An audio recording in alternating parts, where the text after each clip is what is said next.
तो चलिए, आपका एक बार फिर से स्वागत है। और हम लोग अब बात करेंगे इस रिवीजन की श्रृंखला में महाजनपदों की। महाजनपदों का उदय। अगर आप याद करें तो महाजनपदों का उदय 6वीं शताब्दी के आसपास शुरू हो चुका था और मौलिक प्रक्रिया इसकी वही रही जो हम लोगों ने उत्तर वैदिक काल में राजनीतिक जीवन के तहत डिस्कस किया था कि क्षेत्रीय पहचान बननी शुरू हो गई, जो कि कृषि आधारित अर्थव्यवस्था में धीरे धीरे आ ही जाएगी। आनुवांशिक प्रवृत्तियां पहले से, अच्छा परिणाम इसमें करना है ना, अच्छा हाँ, जो हमने योजना बनाई उसमें परिणाम भी है। तो चलिए, तो नगरीकरण के परिणामों की बात पहले कर लेते हैं, ठीक है।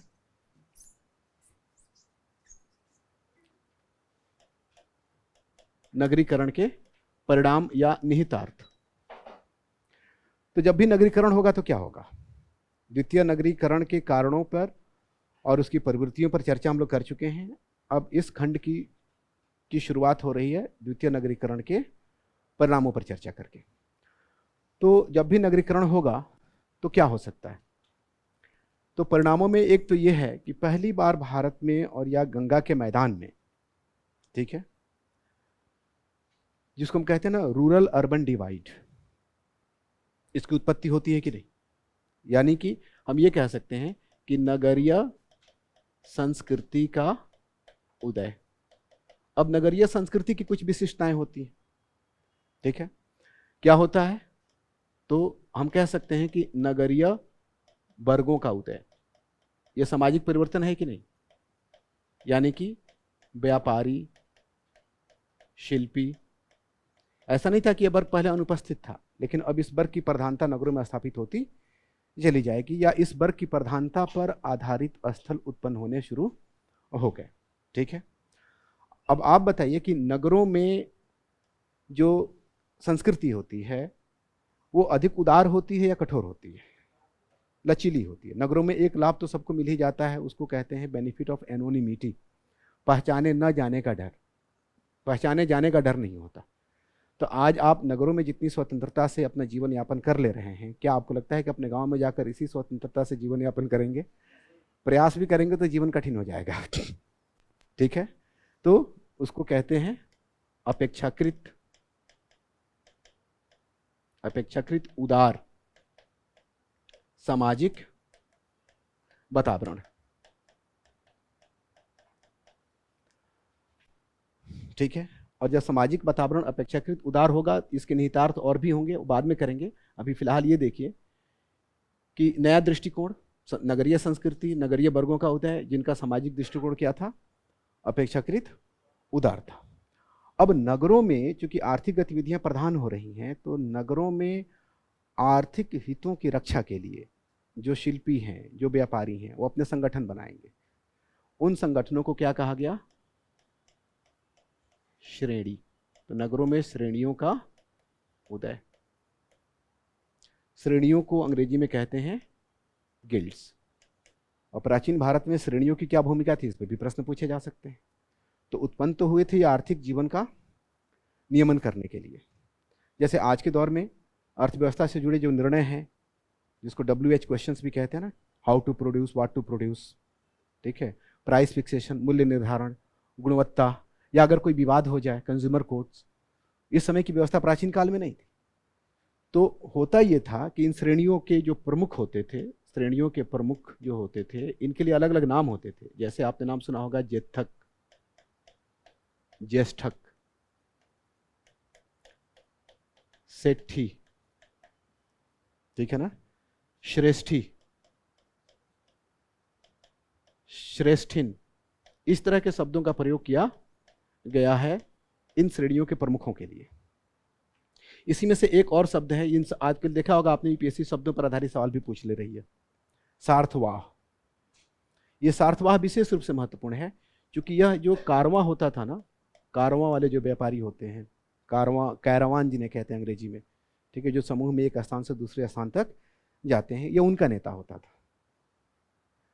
श्रेष्ठ का मतलब आज भी बड़ा होता है, जेठ का मतलब आज भी बड़ा होता है। आपने सुन रखा होगा ज्येष्ठ भ्राताश्री, सुना है ना आपने, ठीक है। एक संबंधी भी होता है घरों में जेठ, और घरों में घुसते समय मुंह से अलग तरह की ध्वनि निकालता है, और फिर वो, तो कुछ इस तरह से उसका नियंत्रण सब लोग,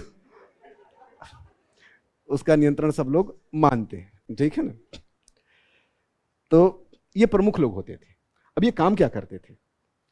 तो ये आर्थिक निर्णय लेते थे,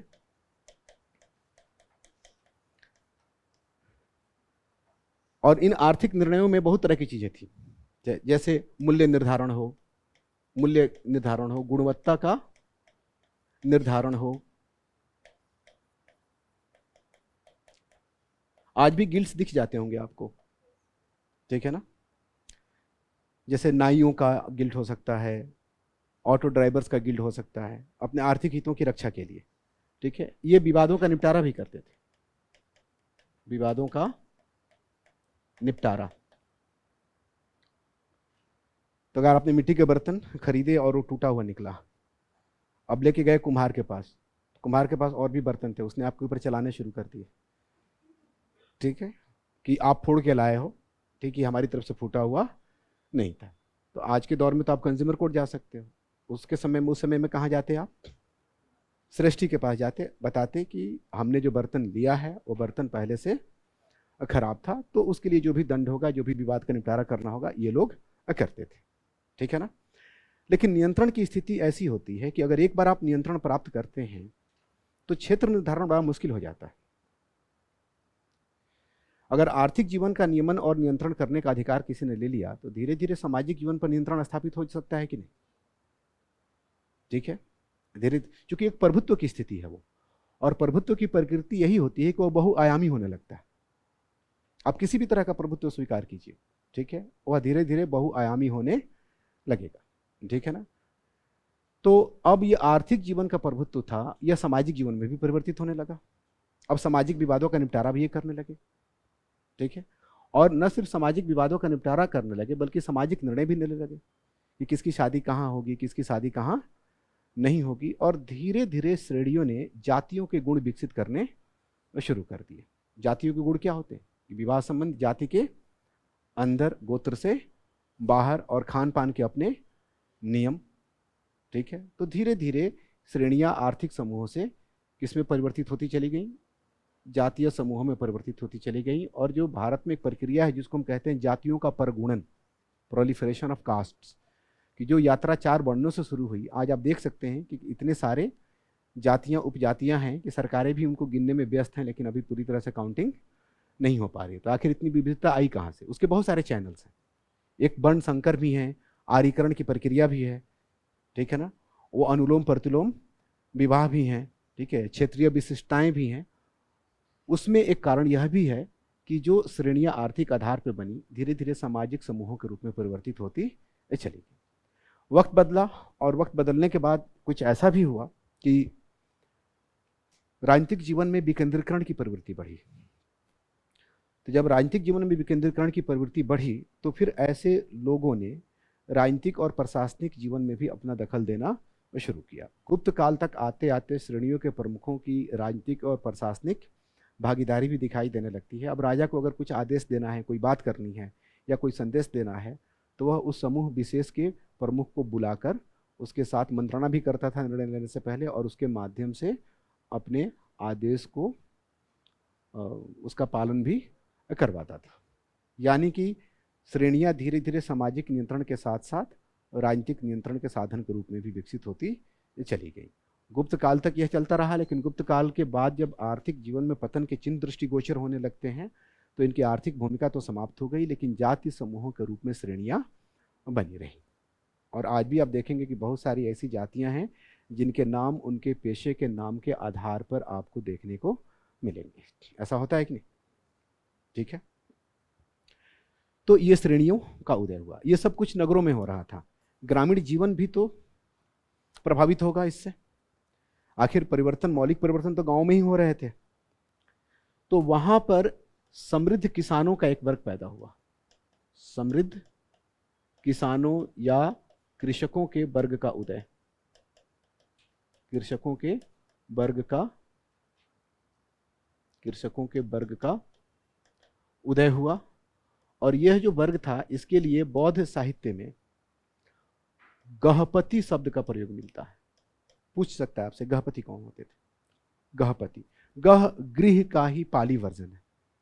गहपति बोले तो गृहपति, ठीक है, घर का मालिक। यानी कि पैट्रियार्की पहले से मजबूत हो रही है कि नहीं? पितृसत्तात्मक सत्ता और मजबूत होगी। अमीर पिता और गरीब पिता में अंतर होता है, आज भी होता है, तब भी था। यहां पर गहपति की अब आर्थिक भूमिका भी है। आप में से बहुत सारे लोगों ने देखा होगा कि आज से 20-25 साल पहले जो कर्ता होता था घर का, जो घर पर रह के खेती बाड़ी कराता था, अपने बच्चों को, अपने भाइयों के बच्चों को और छोटे भाइयों को कृषि के सीजन में घर बुला लेता था। लेटर्स लिखे जाते थे कि घर आ जाइए। अगर वो नहीं आते थे तो उनको या तो बागी माना जाता था, उनकी आलोचना होती थी, या फिर उनके परिवार को ताने भी सुनने पड़ते थे। ये प्रवृत्ति देखी है आपने?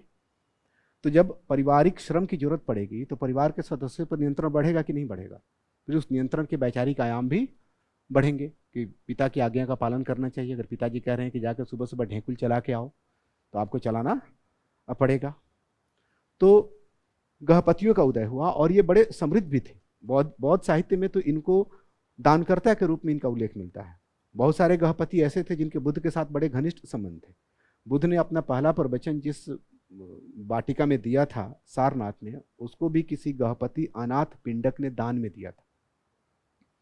तो एक ग्रामीण क्षेत्रों में बहुत प्रभावी वर्ग उभरता है और इसके साथ ही पितृसत्तात्मक सत्ता का क्या होता है? उदय होता है।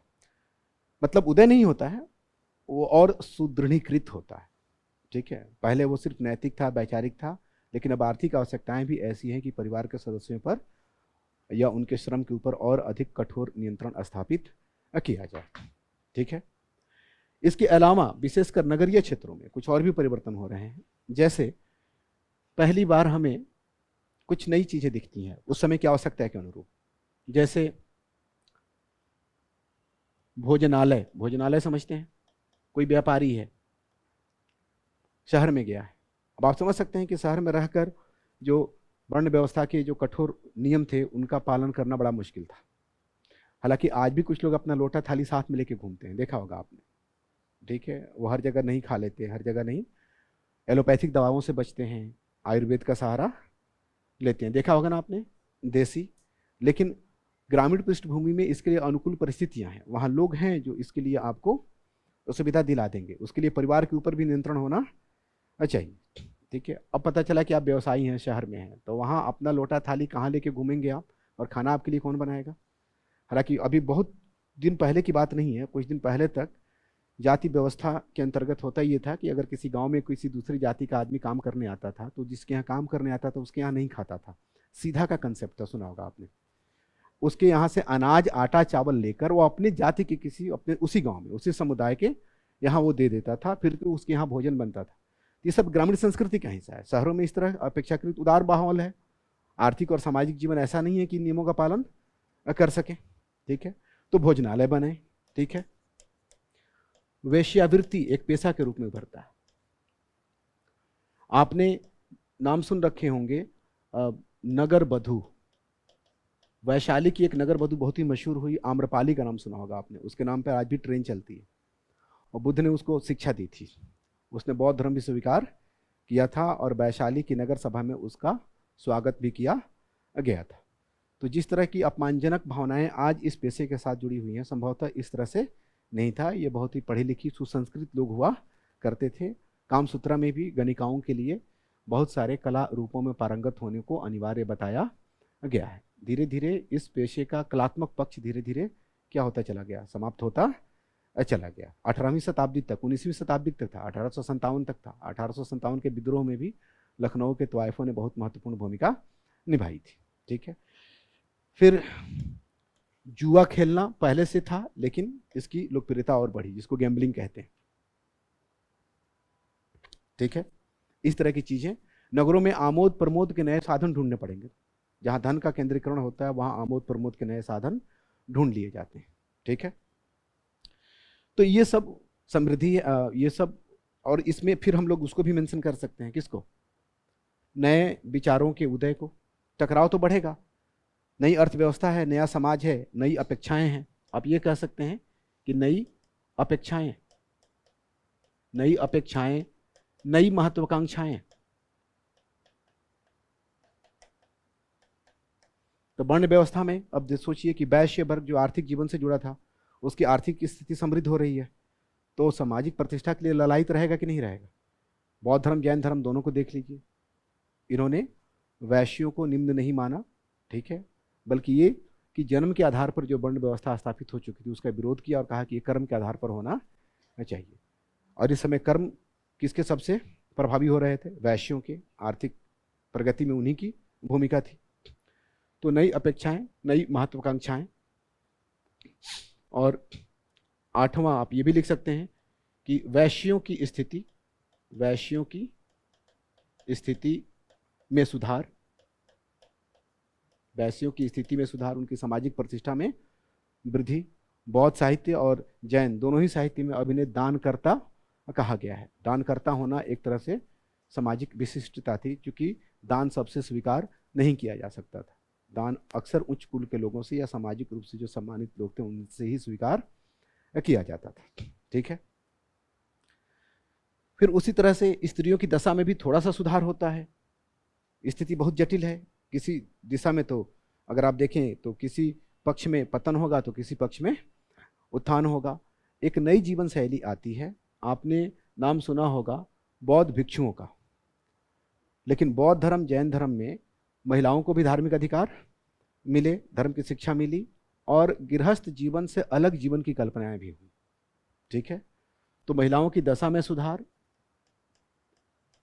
कुछ मामलों में तो और जटिल हो जाएगा, लेकिन महिलाओं की, और वैसे भी नगरीय जीवन में महिलाओं की दशा बेहतर होती है ग्रामीण पृष्ठभूमि से।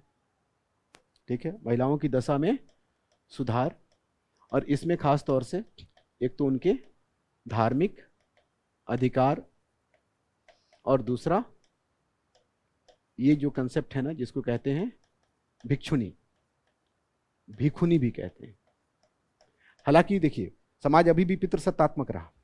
महात्मा बुद्ध ने महिलाओं को संघ में प्रवेश तो दिया, लेकिन काफी अनुनय विनय के बाद, और जब आनंद जैसे उनके शिष्य ने इसके ऊपर बार बार दबाव डाला, और जब दबाव डाला और इन्होंने अनुमति दी, तो पहली महिला जिसने बुद्ध संघ में मतलब भागीदारी की वो उनकी अपनी माँ थी, महाप्रजापति गौतमी।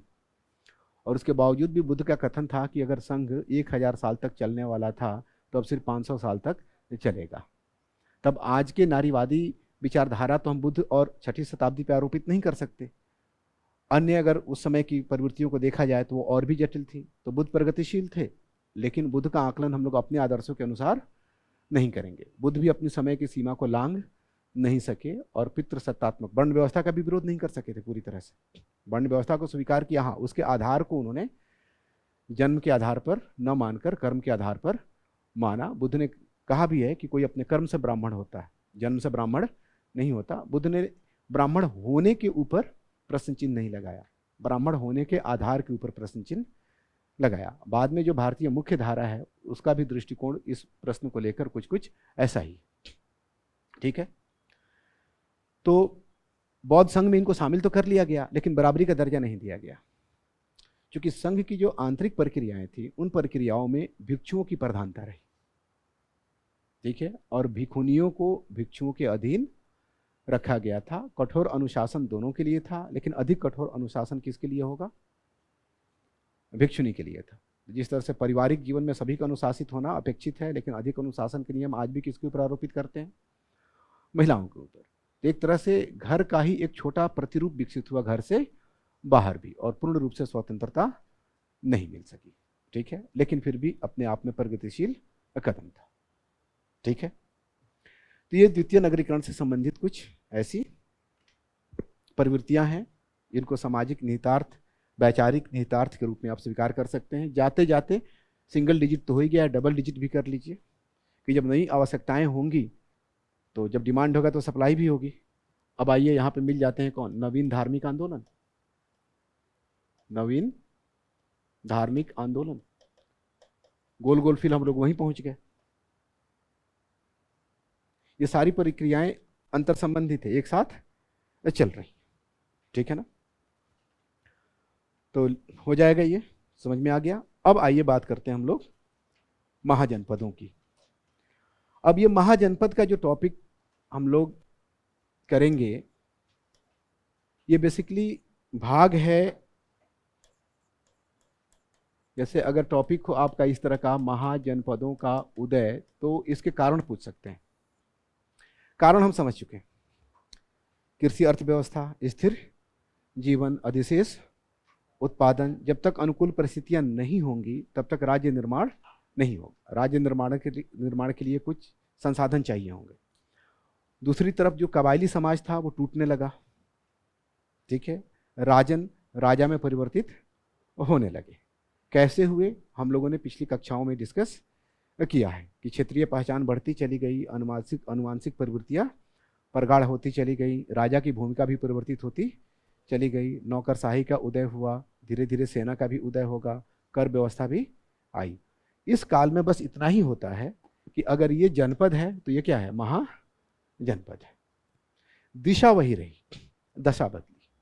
यानी कि पहले से अधिक शक्तिशाली शासक, पहले से अधिक बड़े राज्य, पहले से अधिक विस्तृत नौकर शाही। ठीक है, और अब सेना भी शामिल हो गई। बिंबिसार को सैन्य कहा गया है। ऐसा माना जाता है कि बिंबिसार पहला भारतीय शासक था जिसके पास अपनी अस्थाई सेना थी। उससे पहले एक संस्था के रूप में शायद सेना नहीं थी, और राजाओं को प्रजा के ऊपर या अपने लोगों के ऊपर निर्भर रहना पड़ता था युद्ध की स्थिति में।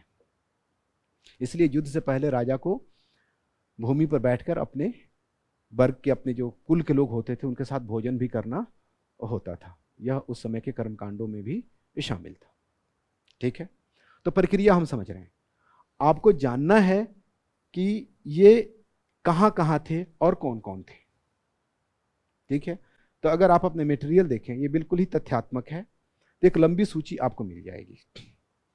ठीक है, उस पूरी सूची को दोहराना मुझे नहीं लगता कि इस क्लास में आवश्यक है।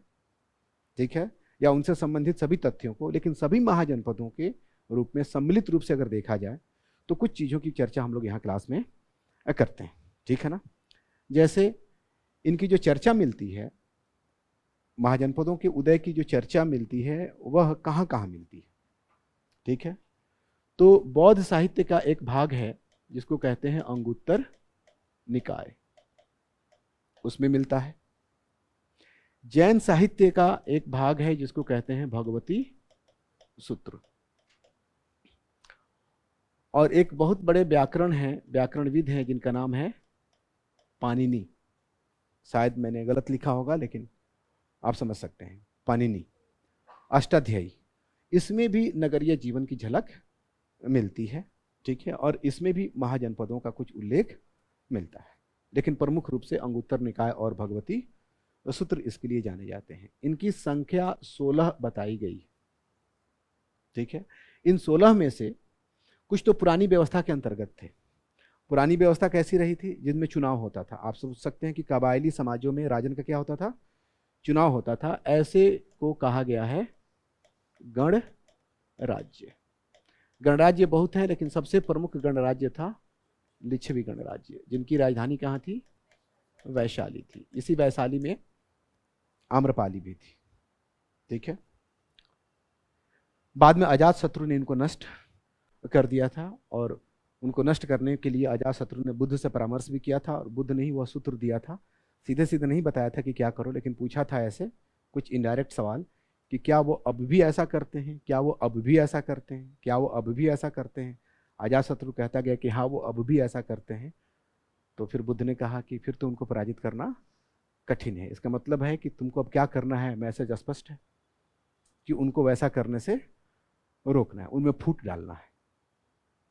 और अजातशत्रु ने अपने एक मंत्री वसाकर को भेजा, उस मंत्री का नाम था वसाकर, और वसाकर गया और जाकर लिच्छवियों में फूट डाला, और फाइनली लिच्छवियों को कौन अपने अधीन करता है,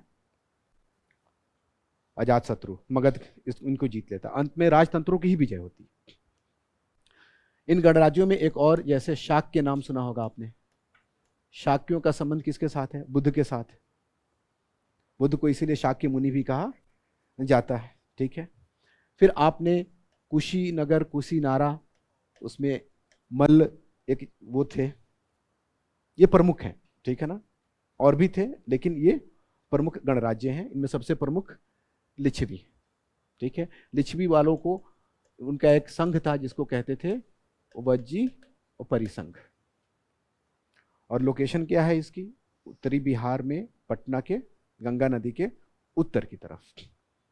ठीक है। मेरे ख्याल से बिहार की कल्पना करने के लिए आपको भारत के मानचित्र की यहाँ बोर्ड पे आवश्यकता नहीं है, कर सकते हैं। इतना तो मानचित्र देखा ही होगा आपने पूरी पढ़ाई के दौरान। ठीक है। अब इतिहास से भूगोल का काम मत लीजिए, भूगोल से इतिहास का काम जरूर ले लीजिए। ठीक है। अब इनमें लेकिन जो प्रमुख थे वो कौन थे, वो थे राजतंत्रात्मक व्यवस्था वाले। अंत में राजतंत्रात्मक व्यवस्था को ही सफलता मिलती है, और मगध का राजतंत्र एक अखिल भारतीय साम्राज्य बनाने में सक्षम होता है। गणराज्यों की उपस्थिति बाद के दिनों तक भी बनी रही, गणराज्यों की चर्चा बाद के दिनों तक भी होती रही। राजाओं के चयन की बात भी पाल वंश तक होती रही। पाल वंश का संस्थापक गोपाल एक चयनित राजा था। लेकिन गणराज्यों का दौर जा चुका था, और भारत में जो सबसे उचित शासन पद्धति जो विकसित हो रही है, राजनीतिक व्यवस्था का जो स्वरूप विकसित हो रहा है, वो क्या है, राजतंत्रात्मक ही रहा। गणतंत्रात्मक व्यवस्था की कभी कभी कल्पना दार्शनिकों ने, चिंतकों ने की, लेकिन ऐसा माना गया कि व्यवहारिक रूप से यह संभव नहीं। अच्छा, ये जो गणतंत्र भी थे इनकी भी अपनी सीमाएं थी। इनमें राजा चुना तो जाता था, लेकिन चुनने में जनता की भागीदारी नहीं होती थी। कुछ चुने हुए जो गणमान्य लोग होते थे उन्हीं की भागीदारी थी। इसलिए इनको गणतंत्र ना कहकर अगर कुलीन तंत्र कहा जाए तो ज़्यादा उचित शब्द है। लेकिन औपनिवेशिक युग में जब हम लोग औपनिवेशिक इतिहासकारों की भारतीय संस्कृति की आलोचना का उत्तर दे रहे थे, तो हमने अपनी चीज़ों को भी कभी थोड़ा बढ़ा चढ़ाकर प्रस्तुत किया, और उसी प्रस्तुतिकरण का माध्यम था कि इन्हें बिल्कुल गणराज्यों के रूप में, आधुनिक प्रजातांत्रिक व्यवस्थाओं के रूप में हमने प्रदर्शित किया। अगर आप हाजीपुर जाएं, जो कि आज लिच्छवी गणराज्य की मतलब वही जगह था, बुद्ध का भी संबंध रहा यहाँ से, महावीर का भी संबंध यहाँ से रहा था, तो वहाँ के मुझे नहीं पता कि आज क्या स्थिति है, लेकिन जब मैं किसी ज़माने में जाता था तो वहाँ के स्टेशन पर लिखा हुआ था कि कुछ नदियों के तट पर बसी यह नगरी वैशाली, और पूरे विश्व में यही उगी थी, मतलब ऐसे पहली बार। अब मुझे पूरी तरह से छंद याद नहीं, कविता याद नहीं है, प्रजातंत्र की लाली। तो प्रजातंत्र की लाली हम लोगों ने पूरे विश्व में कहाँ देखी, लिच्छवी गणराज्य में देखी। ठीक है। अब राजतंत्रों में संख्या बहुत है, इसमें कोई ऐसा विशेष नहीं है, लेकिन माना जाता है कि जो सबसे शुरुआती दौर में ये जो भी महाजनपद थे उनमें एक को अगर छोड़ दिया जाए, जो जिसका नाम था अस्मक, जो कि गोदावरी नदी के तट पर स्थित था, जिसकी राजधानी पोतना थी, उसको छोड़ दिया जाए तो सभी उत्तर भारत में थे।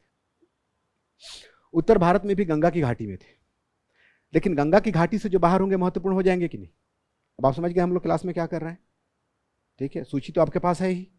ठीक है। लेकिन इनमें से जो प्रवृत्तियां प्रश्न के लिए महत्वपूर्ण हो सकती हैं, मैं उसकी तरफ आपका ध्यान आकृष्ट कराना चाह रहा हूं। ठीक है। कि सभी उत्तर भारत में, एक दक्षिण भारत में महत्वपूर्ण हो गया। उत्तर भारत में भी गणराज्य आमतौर पर हिमालय के तराई के क्षेत्रों में। ठीक है। जो गंगा की मुख्य घाटी है इसी में राजतंत्र दिखाई देते हैं। चूंकि कृषि आधारित अर्थव्यवस्था थी, तो जो भी राजतंत्रात्मक व्यवस्था थी जहां जहां पर भी, वो ज्यादा शक्तिशाली राज्य थे।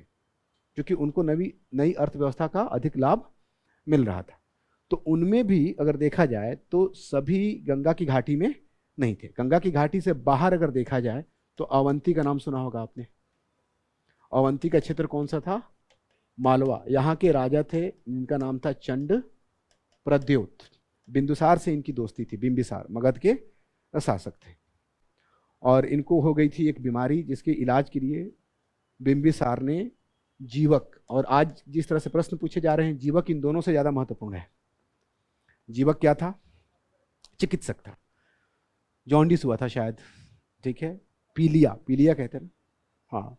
तो उसके उपचार के लिए बिंबिसार ने, उसकी कूटनीति थी, जीवक को भेजा था चंड प्रद्योत के उपचार के लिए, और चंड प्रद्योत अवंती का शासक था। अब मगध के प्रसंग में ही इनकी भी बात होगी। अवंती मगध का सबसे शक्तिशाली शत्रु बनकर उभरा।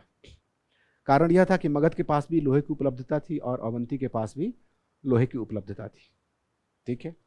अवंती का मुख्य संघर्ष जो चलता है वह चलता है वत्स राज्य के साथ। यह आज के इलाहाबाद प्रयागराज के आसपास कहीं था। वत्स के एक शासक की चर्चा मिलती है जिसका नाम था उदयन, और वत्सराज उदयन और चंड प्रद्योत के बीच में संघर्ष चलता है। संघर्ष का मुख्य कारण था एक प्रेम कथा। भारत में बड़े बड़े प्रेमी पैदा हुए हैं और भारतीय साहित्य में प्रेमियों की और प्रेम कथाओं की भरमार है। आप कालिदास को उठा के देख लीजिए, उनकी प्रमुख रचनाओं को उठाकर देख लीजिए। बाद में अंग्रेज आए तो अंग्रेजों ने कहा कि भारतीय मस्तिष्क जो था वह सिर्फ अध्यात्म में लगा हुआ था। उन्हें क्या पता हम कहाँ लगे हुए थे, ठीक है। हमारे यहाँ आध्यात्मिक जीवन का और सांसारिक जीवन का जो शानदार संतुलन है वह पूरे विश्व में और कहीं देखने को नहीं मिलता, ठीक है। हमारे यहाँ जिसने काम सूत्र भी लिखा था वह भी हमारे ऋषियों में आते हैं, महर्षि वत्सायन, ठीक है। तो हमारे यहाँ सांसारिक जीवन का और आध्यात्मिक जीवन का कोई उस तरह से विभाजन नहीं था, एक संतुलन है हमारी संस्कृति में। तो अब उस प्रेम कथा की बात मैं इसलिए कहने जा रहा हूं, इनकी पुत्री थी चंड प्रद्योत की, ठीक है। उनका नाम था वासव दत्ता, नाम सुना होगा आपने। और वासव दत्ता और उदयन के बीच में हो गया प्रेम। उदयन को उसने बुलाया था, बहुत प्रसंग है, छोड़ दीजिए उसको, ठीक है, उधर नहीं जाना है, ठीक है। प्रेम में पड़ने की प्रवृत्ति और प्रक्रियाएं हम सबको पता है, उसी प्रक्रिया से ये लोग भी प्रेम में पड़े थे, ठीक है ना।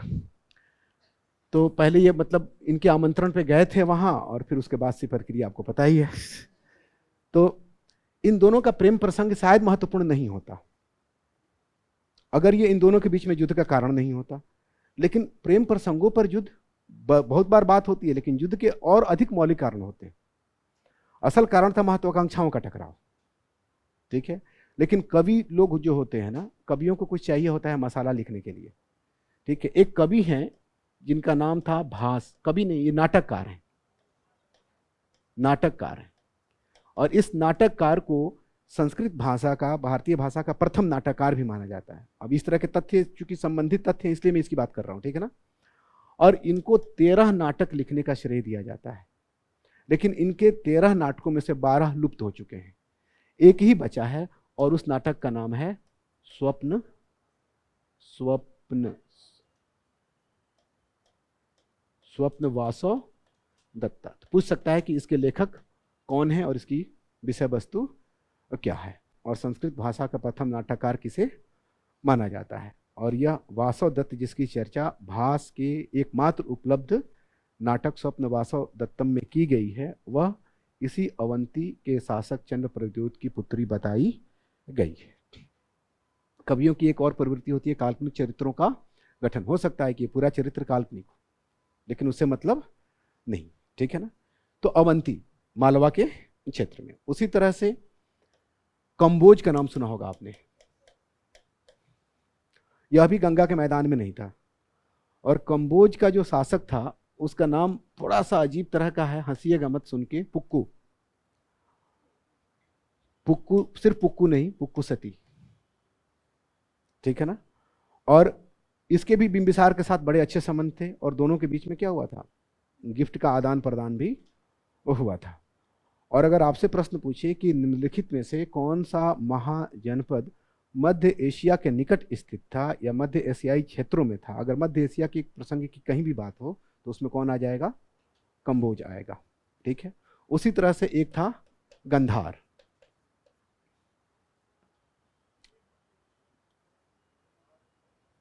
मध्य एशिया में महाजनपद नहीं, मध्य एशिया के निकट। हाँ, आप ऐसे समझिए। ठीक है ना? हाँ, अफगानिस्तान वगैरह का इलाका जो है। ठीक है। और गंधार, तक्षशिला का नाम सुना होगा आपने। तक्षशिला इसकी राजधानी थी। संस्कृत की शिक्षा के लिए एक बहुत महत्वपूर्ण केंद्र भी था। नालंदा और तक्षशिला दोनों की चर्चा साथ साथ होती है। अगर आप परीक्षा के प्रश्नों को देखें तो कभी यूपीएससी ने सवाल भी पूछे नालंदा और तक्षशिला के ऊपर तुलनात्मक मुख्य परीक्षा में, लेकिन चूंकि अभी हमारा वो विषय वस्तु नहीं है। ठीक है ना?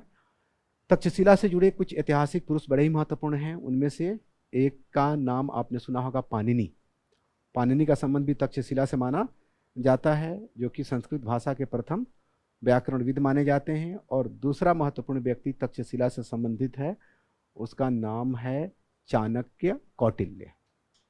ठीक है। जिसका मगध के राज दरबार में अपमान हुआ था और जिसका बदला लेने के लिए वो जगह जगह घूम रहे थे। एक प्रतिभाशाली युवक या किशोर को उन्होंने पहचाना जो कि किसी नाटक में शासक की भूमिका निभा रहा था। इसका मतलब था कि उस समय तक नाटक इतने प्रचलित हो गए थे कि लोग गांव गांव में खेल रहे थे, बच्चे भी नाटक खेल रहे थे। वैसे बच्चों की सामान्य प्रवृत्ति होती है रोल प्लेइंग। ठीक है ना? तो वो भी हो सकता है, लेकिन जब इसने उसको देखा, इसकी प्रतिभा को पहचाना, इसे अपने साथ तक्षशिला लेके गए और बाद में उसी युवक जो कि चंद्रगुप्त मौर्य बना की सहायता से नंद वंश के अंतिम शासक धनानंद को गद्दी से उखाड़ फेंका गया था। ठीक है ना?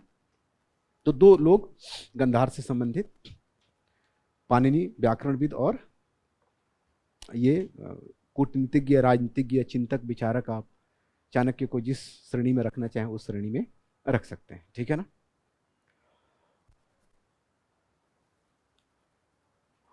महाभारत को किस सेंस में? महाभारत में तो कई जगह से चर्चा होती है। ठीक है। महाभारत में बहुत सारे राज्यों की चर्चा है।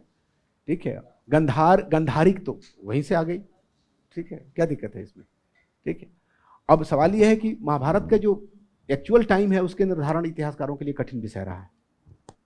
ठीक है। जैसे कि कल भी बात हो रही थी हमारी, हमने बताया था आपसे कि जो सांस्कृतिक प्रसंग दिखता है, जो प्रवृत्तियां दिखती हैं, वो उत्तर वैदिक कालीन दिखाई देती है। ठीक है। और उत्तर वैदिक कालीन में कभी कभी हम वैदिकोत्तर युग को भी शामिल कर सकते हैं। तो इन रामायण हो या महाभारत हो, इन ग्रंथों का अंतिम रूप बहुत बाद में सुनिश्चित किया गया। बहुत लोकप्रिय स्मृतियों के आधार पर, लोकप्रिय परंपराओं के आधार पर बहुत सारी चीजें चलती रही होंगी लोगों के मन मस्तिष्क में। ठीक है। फिर उनको लिखने का काम बाद में किया गया होगा, संकलित करने का काम बाद में किया गया होगा, और हर संकलन में कुछ नए प्रसंग भी जोड़े गए होंगे, कुछ नए अध्याय भी जोड़े गए होंगे, और धीरे धीरे इन ग्रंथों का आकार बढ़ता चला गया। ठीक है ना? ये काव्य से क्या हो गए? महाकाव्य हो गए। ठीक है। तो उसमें बहुत तरह के प्रसंग आते हैं, उसमें गंधार का भी प्रसंग आता है। तो ये तीन जो थे ये गंगा की मध्य घाटी से बाहर के थे। टोटल अब गंगा की मध्य घाटी से बाहर कितने हो गए? गंगा की घाटी से बाहर हो गए टोटल 4। अब गंगा की घाटी वालों में अगर देखा जाए तो सबसे आरंभ में सबसे शक्तिशाली कौन था? काशी। ठीक है ना? सबसे शक्तिशाली था, लेकिन धीरे धीरे काशी की शक्तियां छिड़ी होती चली गई और यह विवाद का विषय बन जाता है मगध और कौशल के बीच में। मगध और कौशल ये दोनों लड़ते हैं किसके लिए? काशी के लिए। मगध के दो शासकों की चर्चा मिलती है, एक तो बिंबी सार और दूसरा अजात शत्रु। ये दोनों बुद्ध के समकालीन थे, दोनों बुद्ध के अनुयायी थे, अनुयायी भी माने जाते हैं। अजात शत्रु के शासन काल में तो बुद्ध की मृत्यु भी हुई थी और प्रथम बौद्ध संगति का आयोजन भी अजात शत्रु ने ही राजगृह में करवाया था। और बुद्ध अहिंसा की शिक्षा दे रहे थे और इन लोगों को हिंसा से कोई समस्या नहीं थी। यानी कि धार्मिक स्थिति अलग हो सकती है, राजनीतिक आचरण अलग हो सकता है। और अजातशत्रु को इतनी हिम्मत हो गई कि बुद्ध से जाके पूछे कि लिच्छवियों को कैसे पराजित किया जाए, वरना बुद्ध सीधे बोलते कि मेरे शिष्य होकर तुम लड़ने भिड़ने की बात कर रहे हो, भागो यहां से दुष्ट कहीं के। लेकिन बुद्ध ने ऐसा नहीं कहा। ठीक है। तो क्या मतलब, बुद्ध हिंसा के समर्थक थे? ऐसा तो नहीं कह सकते हम। शिक्षाएं अपनी जगह, व्यवहार अपनी जगह, ठीक है। तो बुद्ध के अनुयायी होने के बाद भी इन दोनों ने खूब युद्ध लड़े। तो अब इधर कौशल का एक राजा था जिसका नाम था प्रसेनजीत, और काशी इन दोनों के बीच में बन गया विवाद का कारण। पहले लड़े अब बिंबिसार और प्रसेनजीत, काफी समय तक लड़ते रहे। फिर लड़ते लड़ते इनको लगा कि ठीक से पराजित, एक दूसरे को हम कर नहीं सकते, तो इन्होंने शांति कर ली।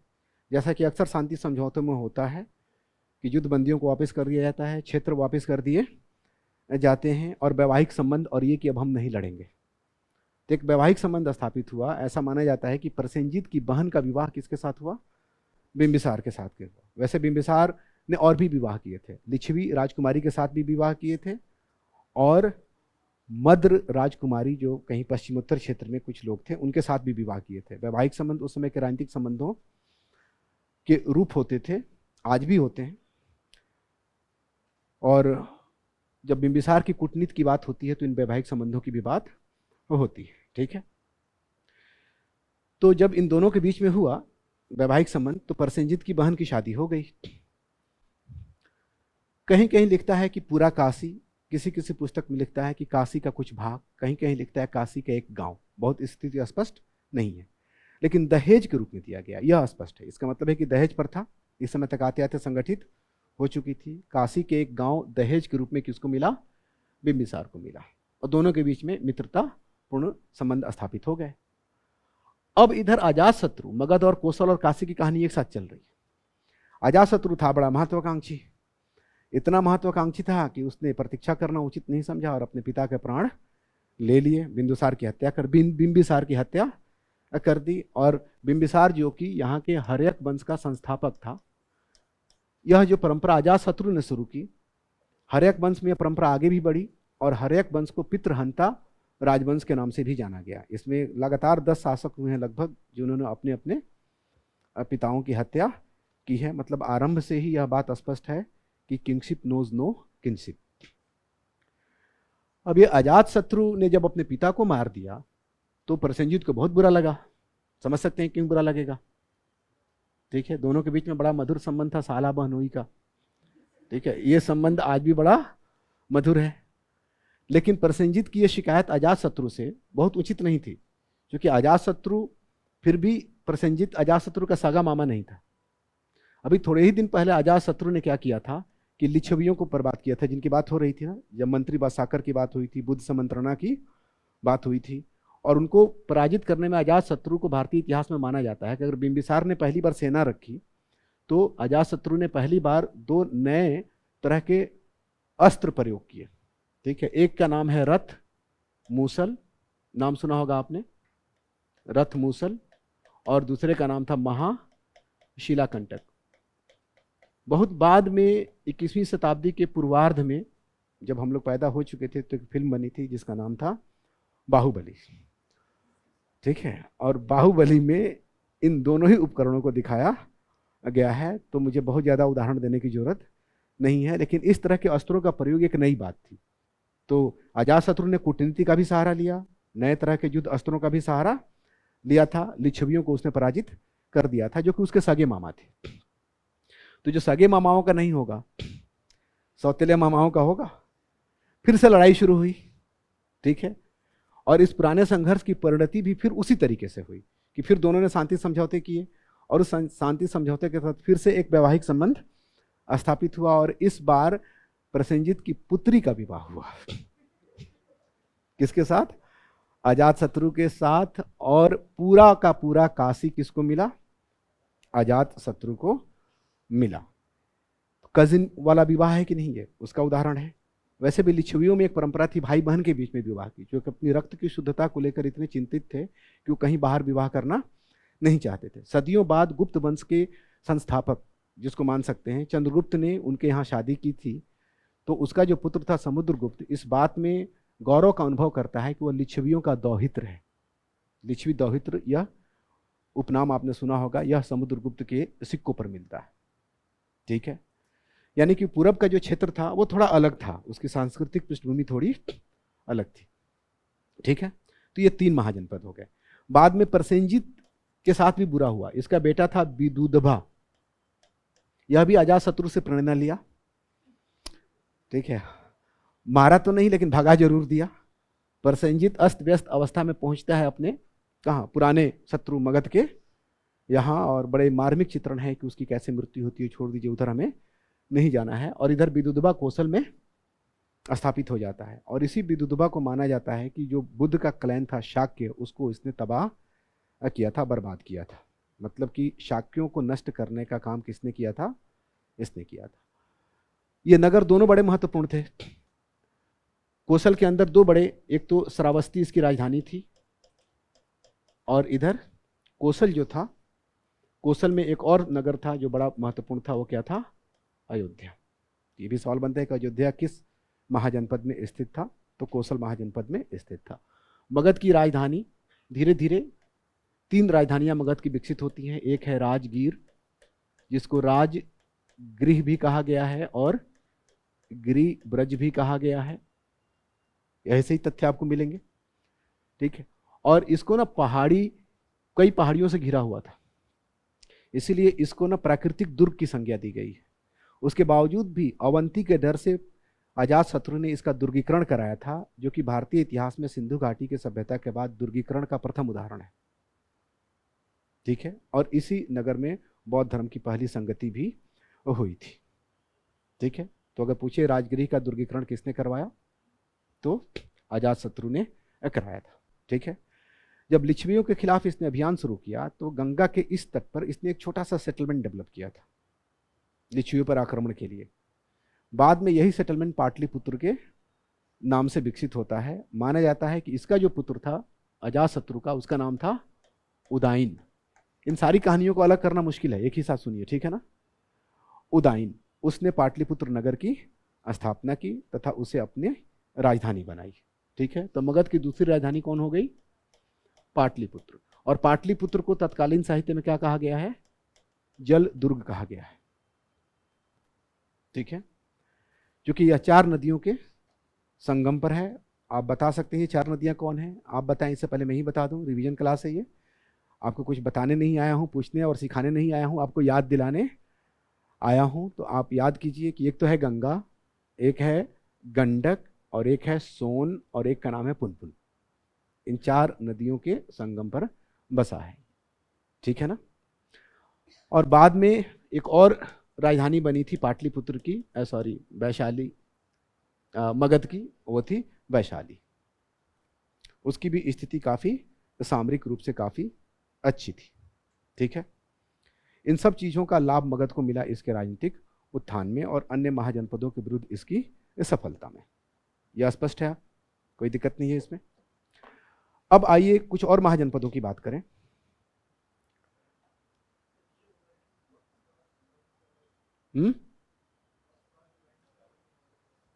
उदाइन से, हाँ वो अलग है, ये अलग है, ये अलग है, वो अलग है, ठीक है ना। वो वत्स का राजा, इसीलिए उसके नाम के साथ ना विशेषण जोड़ दिया जाता है, वत्सराज उदाइन। और यह अजातशत्रु का पुत्र है, जो पाटलिपुत्र का संस्थापक माना जाता है, ठीक है। अब गंगा की घाटी, जी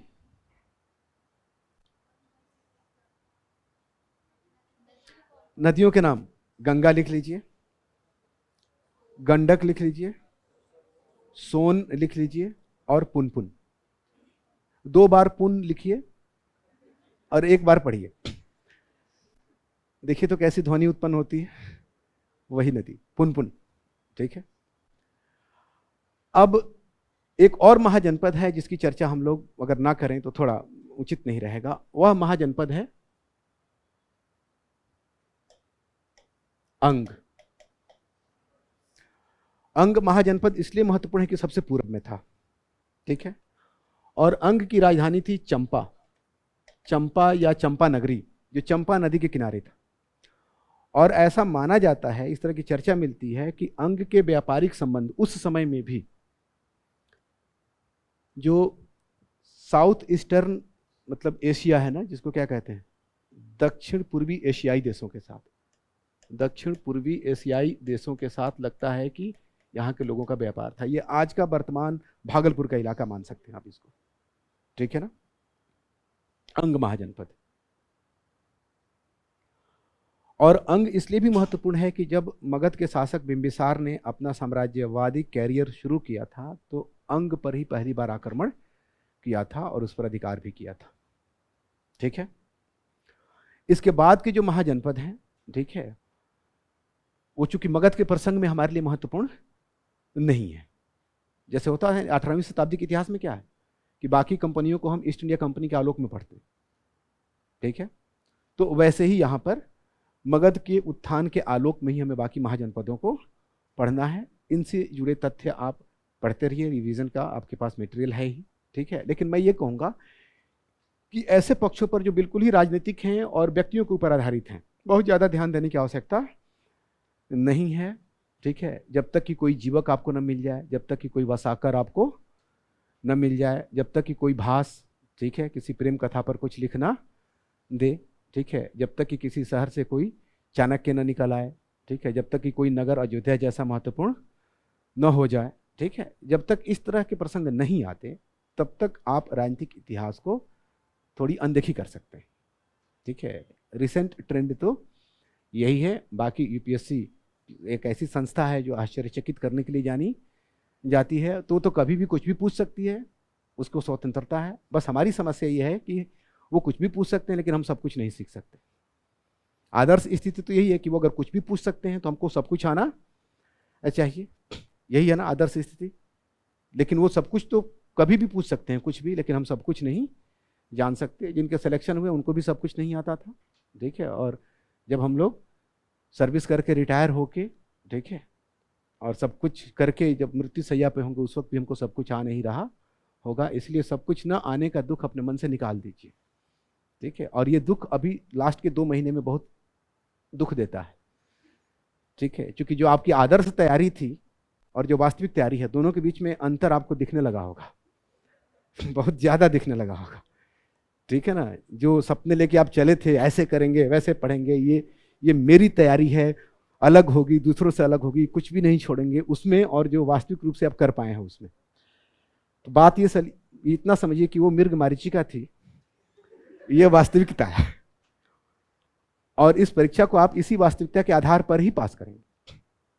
आपने अपनी कपोल कल्पनाएं अपनी तैयारी के बारे में विकसित कर ली थी, वो आपकी समस्या थी, उनसे बाहर निकलिए, उनसे मुक्त होइए। यही तैयारी आपकी है, यही अपनी है, इसी को अपनाइए, इसी को कंसोलिडेट कीजिए। अब अगर कुछ होना होगा तो इसी से होगा। इससे असंतुष्ट होकर अगर आपने इधर उधर मुंह मारा, ठीक है, मतलब इसका अर्थ है इधर इसका अर्थ बहुत ही स्पष्ट है। इसका अर्थ यह है कि अब नया कुछ नहीं पढ़ना है। बात समझ गए ना। यहां मुझे लगा कि आप लोग इशारों में समझ जाएंगे, लेकिन आप लोग अगर नहीं समझे तो मैं स्पष्ट कर दूं कि इसका बहुत ही सामान्य सा अर्थ है। इधर उधर मुंह मारने का अर्थ है कि अब कुछ नया नहीं पढ़ना है, जो पढ़ा जा चुका है उसी का रिवीजन करना है, उसी को कंसोलिडेट करना है। अब जो चमत्कार होना होगा इसी से होगा।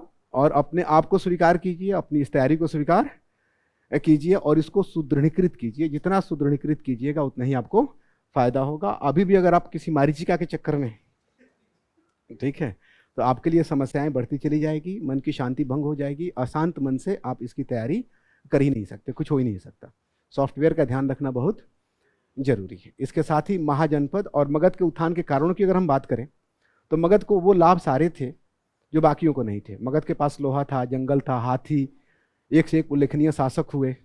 मगध की सांस्कृतिक पृष्ठभूमि भी थोड़ी उदार थी। मगध को नई अर्थव्यवस्था का भी अधिक लाभ था। इन सब कारणों से मगध का उत्थान हुआ। तो मगध का उत्कर्ष और महाजनपद यह समाप्त होता है। इसके साथ ही यह यूनिट भी समाप्त होता है। ब्रेक लेते हैं, ब्रेक के बाद मिलते हैं, मौर्यों की बात करेंगे।